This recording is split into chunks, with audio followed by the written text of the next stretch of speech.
Mao ni ang Isla Rita Beach Resort diriya sa may Talikod Island. Grabe ang kanindot, grabe ang ka-worth it, grabe ka puti sa buhangin diriya, dili jud ka magmay mo nang grabe ka sulit yun og makalaag ka diriya. Para sa kasayuran sa tanan ang entrance fee diriya kung dito ka from 6 AM to 5 PM is 200 ang imong bayaran, 11 years old pataas. Kung imong anak 4 to 10 years old, 100 lang imong bayaran, o nya 3 years old pababa is libre na. Mag-overnight stay mo diriya from 6 AM to 5 PM the following day. Ang adult is 11 years old, 400 ng gabi. Ang 4 to 10 years old, bubayad na og tag 200. Na kay bayaran nga 40 pesos nga adult nga environmental pay, o nya 32 sa senior citizen. Pangutana mo sa ilahang 10 rental tag 400 ang gabi, good for 2 person na siya. O nya kung long house 800 na siya ang gabi, good for 3 person. O katong concrete room nila is 900, good for 2 person. O yan, nila sila dormitory nga 6,500, good for 22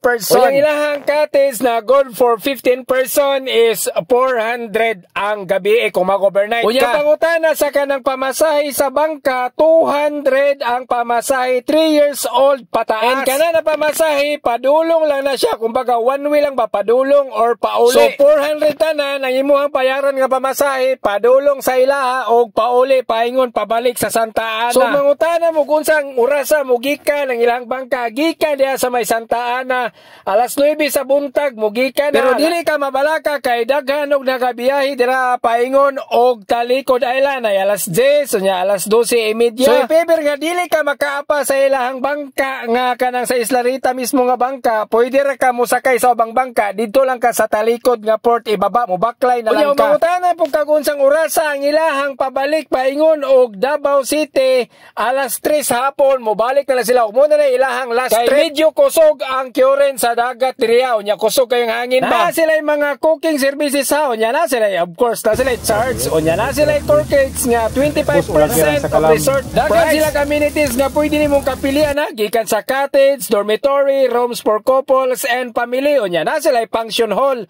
pavilion, canteen og tindahan. So bali dili na ka mag-worry o makalagad diriya og nakay nakalimtan nga wala nimo mapalit kay tungod na diriya mapalit ang tanan. Yung course ang ilang mga activities diriya aside sa mag-swimming ka na snorkeling, helmet diving, camping og beach volleyball. So sa kadako sa resort perfect kayo diriya magkanang banding mo, mag-reunion tungod sa grabe kanindot. Ano gusto kag lahi nga experience nga beach resort kanang dili magpilay mo ang sakyanan, kanang mo diretso na lang kag sakay sa bangka. Kaning Isla Rita diriya sa may Talikod Island ang isa sa pinaka perfect na dapat nimong matuan og malagan, especially og mag-overnight stay ka diriya. Pero I suggest much better gyud og mag-overnight stay ka nga resort para mas ma-enjoy nimo pag-ayo ang maong lugar. Experience po nimo ang low tide og high tide sa maong dagat. Laag na baka diriya sa grabe kanindot nga beach resort diriya sa may Talikod Island.